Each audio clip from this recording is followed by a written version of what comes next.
అలాగే ముచ్చటగా ఉందని ఈ సందర్భంగా మీ అందరికీ తెలియపరుచుకుంటూ ఆ గుడి నిర్మాణం చేసిన ఈ గ్రామ ప్రజలందరూ కూడా హృదయపూర్వక నమస్కారాలు తెలియపరుచుకుంటున్నాను.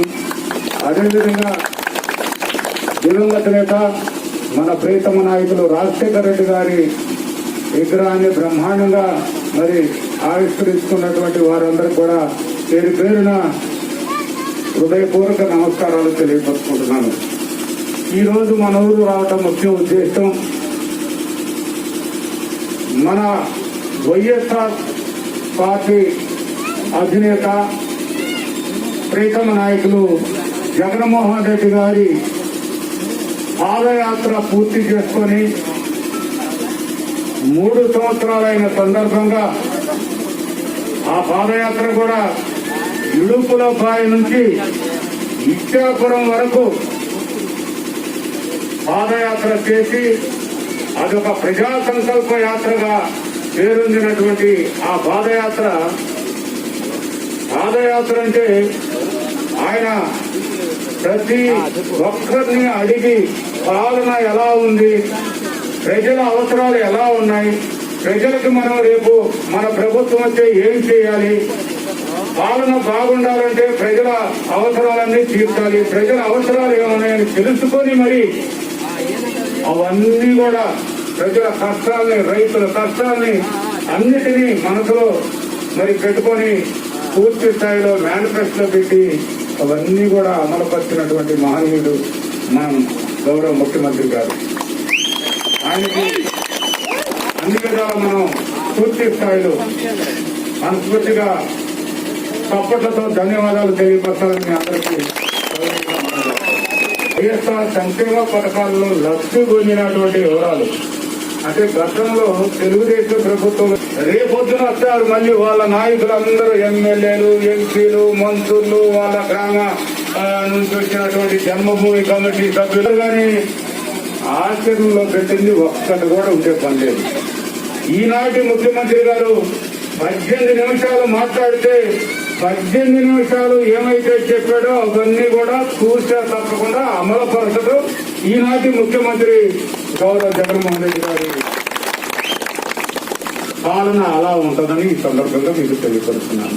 అయితే పాలనలో భాగంగా మన వైఎస్ఆర్ సంక్షేమ పథకాలు గౌరవం పొందినటువంటి వాళ్ళు 167 మంది లబ్ధి పొందినటువంటి వాళ్ళు మన గ్రామంలో ఒక రాష్ట్రవారి ప్రారంభంలోనే అంటే 25 లక్షల రూపాయలు మన ఈ చిన్ని గ్రామానికి గౌరవ ముఖ్యమంత్రి గారు అమ్మఒడి పథకం ద్వారా బడికి పంపించిన అమ్మ అకౌంట్ లో నేరుగా జమ చేశాడు.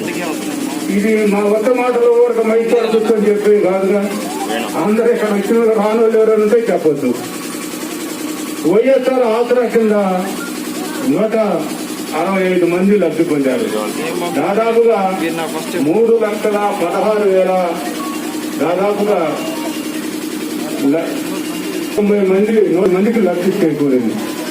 మరి అదేవిధంగా వైఎస్ఆర్ పెన్షన్ కాలం కింద 131 మంది దాదాపుగా ప్రతి నెల 3,16,000 రూపాయలు మన ఊరికి రావడం జరుగుతుంది. ప్రతి నెల 3 లక్షలు అంటే గతంలో ఇచ్చారని చెప్తారు కొంతమంది తెలుగుదేశం వాళ్ళు. ఇచ్చారు. ఎంత ఇచ్చారు? 1000 రూపాయలు ఇచ్చారు. 1000 రూపాయలు ఇచ్చినాక మేనిఫెస్టోలో గౌరవ ముఖ్యమంత్రి గారు 2,000 రూపాయలు మేము అధికారంలోకి రాగానే 2,000 రూపాయలు ఇస్తామని అనౌన్స్ చేయగానే ఒక ఎలక్షన్ 2 నెలలు ఉందనగా 2,000 నేను కూడా ఇస్తానని 2,000 ఇచ్చాడు. ఆ తర్వాత ఉన్నటువంటి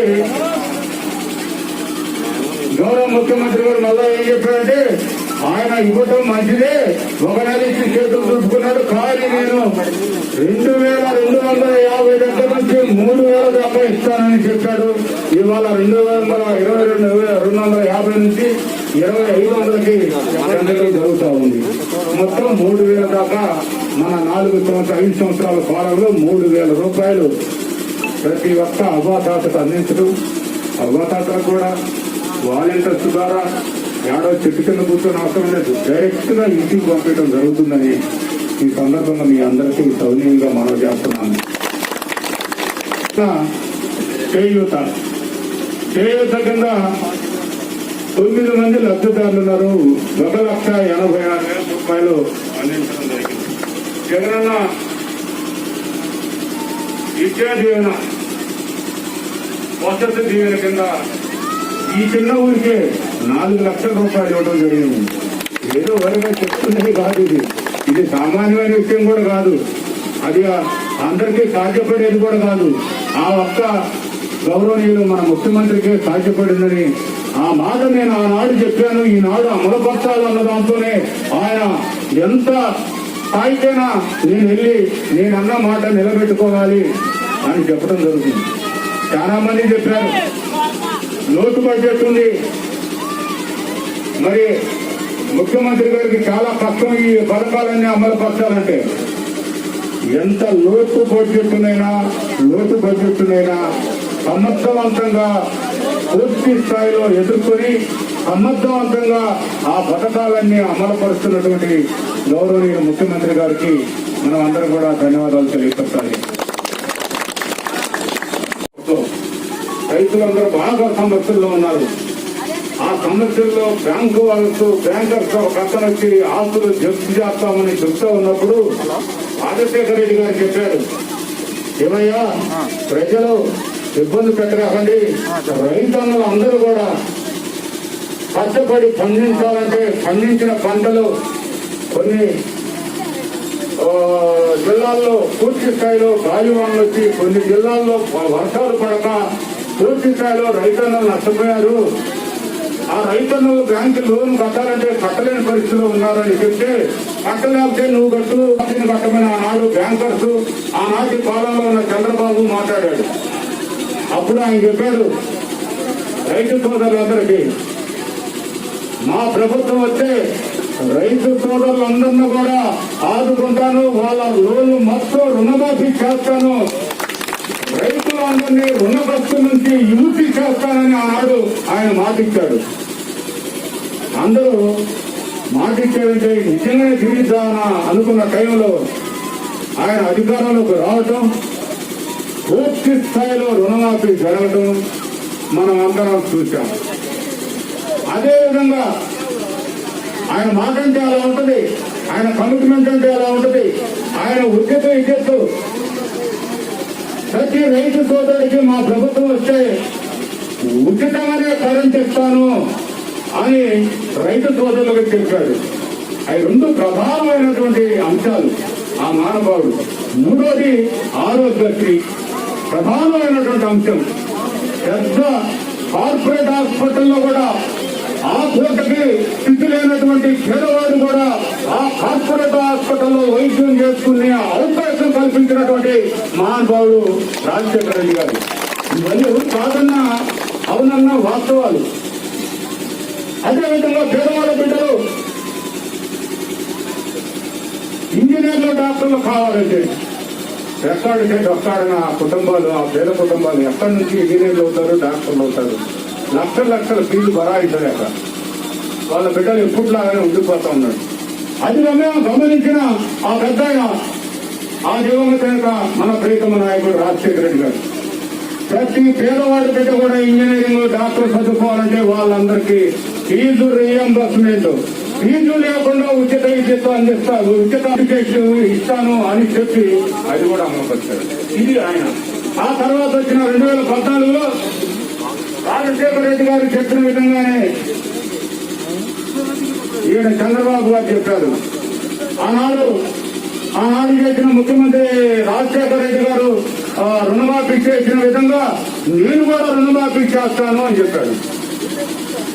రాజశేఖర రెడ్డి గారు చేసినట్టు ఈయన కూడా ముఖ్యమంత్రి అయితే రుణమాఫీ చేస్తారు కావాలా, ఈయన రుణమాఫీ చేస్తానని చెప్పిందని కొందరు ఓట్లు వేయడం జరిగింది. ఆయన ముఖ్యమంత్రి అయ్యారు.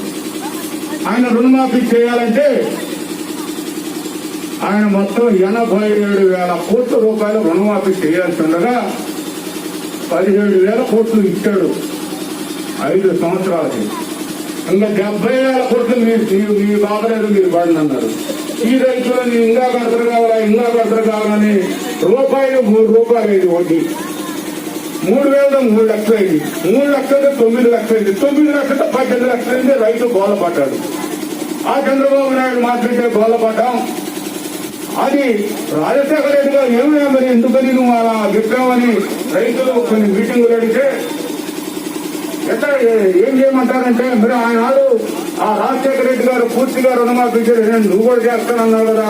మరి ఏంటంటే అది ఆయనకు సరిపోయింది, మాకు సరిపోదండి, అప్పుడు డబ్బులు ఉండి ఇప్పుడు డబ్బులు లేవండి అని పేరుగా కొట్టేశాడు.